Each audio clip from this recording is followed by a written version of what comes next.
My name is Shaul Holtzman. We're going to talk about automatic memory scanning for triage. I'm going to start with a quick recap. This is myself.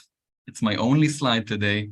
I've been at Intezer for the past 5, almost 6 years, in charge of sales engineering or pre-sale.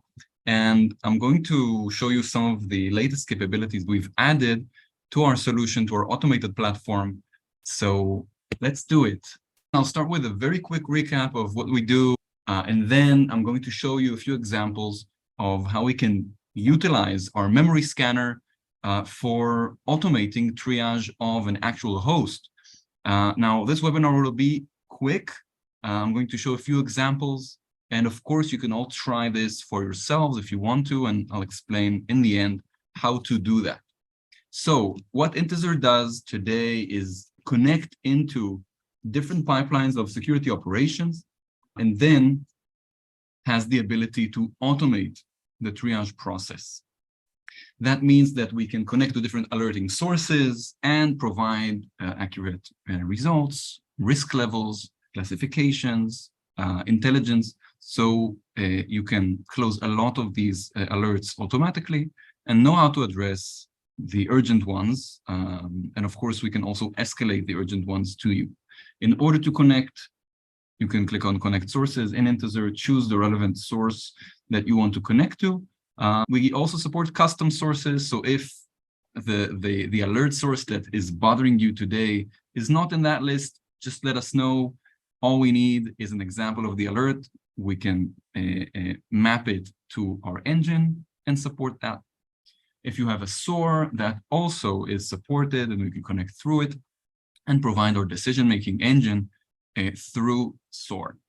Now, every alert we receive generates a contextualized alert here. So you can see we're receiving different types of alerts from different sources. And looking into an example here, this is an alert coming from CrowdStrike. You can see that it was file-based. This is the information from the alert. And this is very, very simple. Classic case, all we need is to take that file, analyze it, and bring back a result. Intezer knows to identify legitimate code. In this case, this is what we saw. So easily, we can give this a false positive verdict and have it resolved as a false positive automatically. This is actually changed and updated in the CrowdStrike EDR, and of course, in any other alerting source that we support. Now, there are, of course, more complex cases, and this is partly what this session is about. So first, an easy case relatively, but more complex than the previous one, you sometimes have a file that then executes other files or uses arguments in order to conduct a specific action. Now, the problem is that by default, usually the file, the sample that is attached to a given alert is not necessarily the relevant one to look at. So in this case, you have an alert from CrowdStrike, it's mitigated. The file name is run.dll. Now, this is a legitimate file. It's used to execute DLLs. And you can see in the command line that it executes the following file. Of course, it accepts it as an argument. So by default, CrowdStrike provided us with run.dll32. We analyzed it. Obviously, it's trusted. It's Microsoft code. If it was a fake version, we would have found it. But we went back to the host, and you can see here we discovered additional evidence in the command line. So we saw install DLL referred in the command line, and we fetched it. So based on that, we can know that that DLL, which was relevant actually, contains Quackbot, and we have the full analysis for it. So this is just another example of that. Now, there are other examples, but I want to address the most complex case from our experience, and that is when you don't have a command line, you don't have a file, you just have suspicious behavior. I'm sure that people listening or watching right now have seen cases like that, and I can give a few examples. Let's say you're receiving an alert for suspicious activity of the Chrome.exe process. It's not because Chrome is infected although it might be. It's usually because you browse to a specific website, perhaps downloaded the file. That information is not necessarily going to be in the alert. In other cases, you might have a suspected injection or a privilege escalation alert from the EDR. Those ambiguous alerts require us to conduct more analysis and essentially manual forensics on the host. So when I get such a complex case, basically a behavioral alert that is ambiguous, what I can do in a typical case is first, I can dump the memory of the host, conduct a full memory forensic analysis of that dump. And after the 3-4 days that it will take me, I might be able to find something. Second option is to use existing tools like the EDR for additional scanning. So conducting a quick scan of the host after receiving that alert. The problem is that usually these kinds of scans are focused on the disk, and these kinds of attacks might not even reside on the disk. The disk is fairly large, especially when you compare it to memory. So it's longer and more intensive, and threats can easily hide themselves in different packing and obfuscation techniques on the host, on the disk. So that usually is not really helpful. So going back to the first example I mentioned, conducting memory forensics is our best way to get an answer. The problem, of course, is time and effort. So that's why, of course, we can do that automatically. I hope some of you know or are familiar with our endpoint scanner. I'll explain exactly what it is and what it does in just a moment, but let's see one example. So here we have execution via command and scripting interpreter. That's how CrowdStrike calls it. And currently it has an alert verdict of suspicious activity. So it's not confirmed to be malicious, it's suspicious. We can see here on the right why it was detected by CrowdStrike. So CMD executed something. Here it says an unexpected process ran SVC host. So that probably means that SVC host was executed through CMD while it's not expected to. That's a good rule to use for detection by CrowdStrike. Now, what we do automatically today as a response to this kind of threat is we detonate an endpoint scan. I'll explain how it works in a moment, but you can see it already. We scan CMD, obviously legitimate Microsoft code. We scanned the endpoint, and we don't see any threats. Therefore, currently, the threat level is still suspicious, and it requires a review by the user. Now, what happens if the endpoint is infected? Then, of course, you can see here the severity level is escalated, essentially, and in this case, the alert itself is also escalated and sent to the users. And you can see here that we found through live memory analysis an infected host, specifically with Meterpret. So again, let's quickly go over this flow. I got an alert on CrowdStrike on suspicious behavior. Intezer received that alert, fetched the associated file, in this case CMD. That's not enough. We require an endpoint scan. As a result of that, we trigger the deployment and execution of the scanner. Within about 3 to 5 minutes, you get the result. And as soon as we get it, if we find an infection, we escalate the threat. Now, what can we do with it? So now that we know this is an actual threat, we even have a classification for it.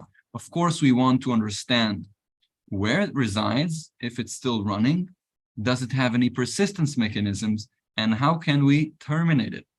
So first, this is the result of the scan.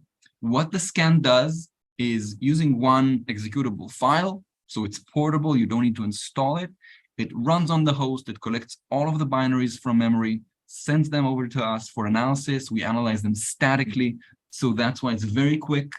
And if we find something malicious, of course, we alert on that, as you can see here. So I clicked on this process, this Meterpreter, and you can see the associated process tree. So we have Explorer that executed the following process, snow.exe, which then injected this payload into memory, meaning that the initial file was not necessarily malicious, didn't look like, of course. So if we would have looked at it on the disk, we wouldn't have detected it. But when we see it in memory, it's clear to be a interpreter payload. And you can, of course, dive in further to find more information. But again, you have the process ID, you have the path of the file, and you can also look at scheduled tasks as one example of a possible persistence on that host. So this is the process overall, and I want to emphasize that what we are trying to do here is complete the analysis cycle as much as possible, help the analyst conduct the analysis of the evidence once it's already there. So we provide the evidence instead of the analyst needing to go to the host and do that kind of scan on their own. Now I want to talk about how we can automate this and how you can try it on yourself. So we have our documentation here, and I can share the links here on the chat as well, but we can send them over also on an email after the webinar. But essentially, you have here the instructions of exactly how this works.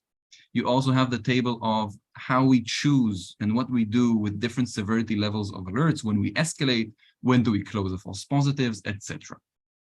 In order to connect, first you need to connect your EDR, let's say CrowdStrike, Sentinel-1, or Microsoft Defender, and then you have the option of setting up the scanning script on your EDR. Essentially, you need to configure this on the EDR itself, and then Intezer knows how to trigger that scan for each EDR. So all you need to do is connect Intezer to your EDR, configure the endpoint scanner script, which you'll see here on the EDR, and that's it. Any behavioral alert will then trigger that scan.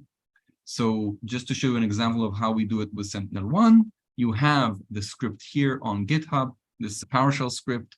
You download it, you upload it to Sentinel-1, you choose the following configurations, and that's essentially it. Once you have that there with this configuration, it will automatically deploy when you have such a threat.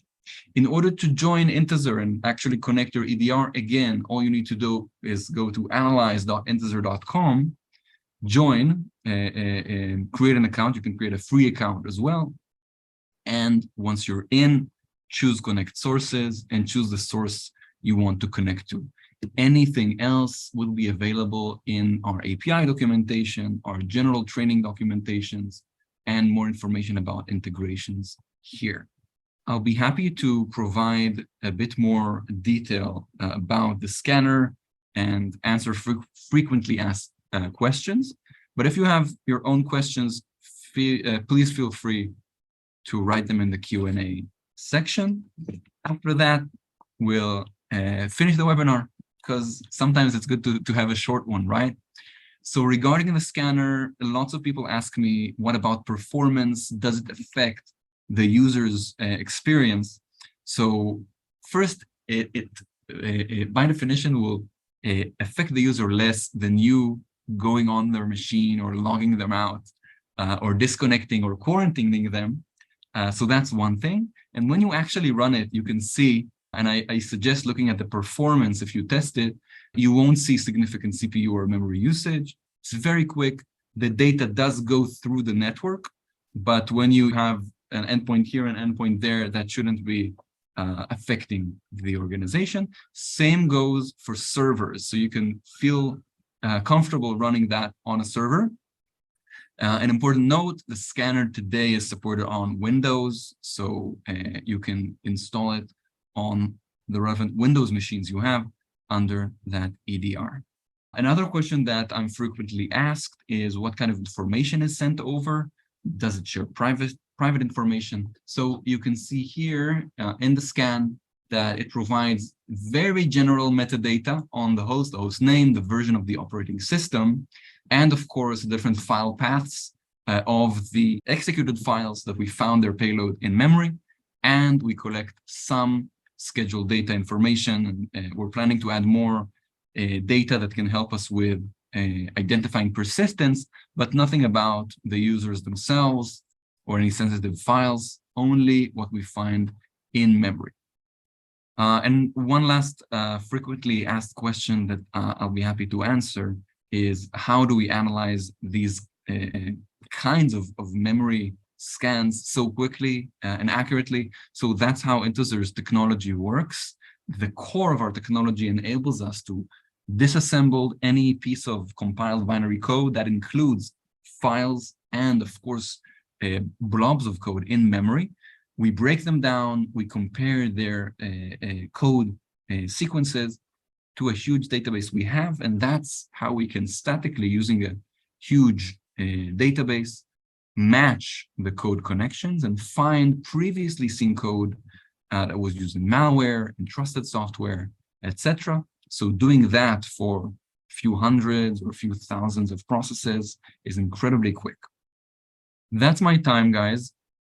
I hope you enjoyed it, this quick webinar. If you have any other questions, please contact us at contact@intezer.com. You can also contact me at Shaul, SHAUL, @intezer.com if you have any questions or suggestions. Thank you very much for your time, and have a good day.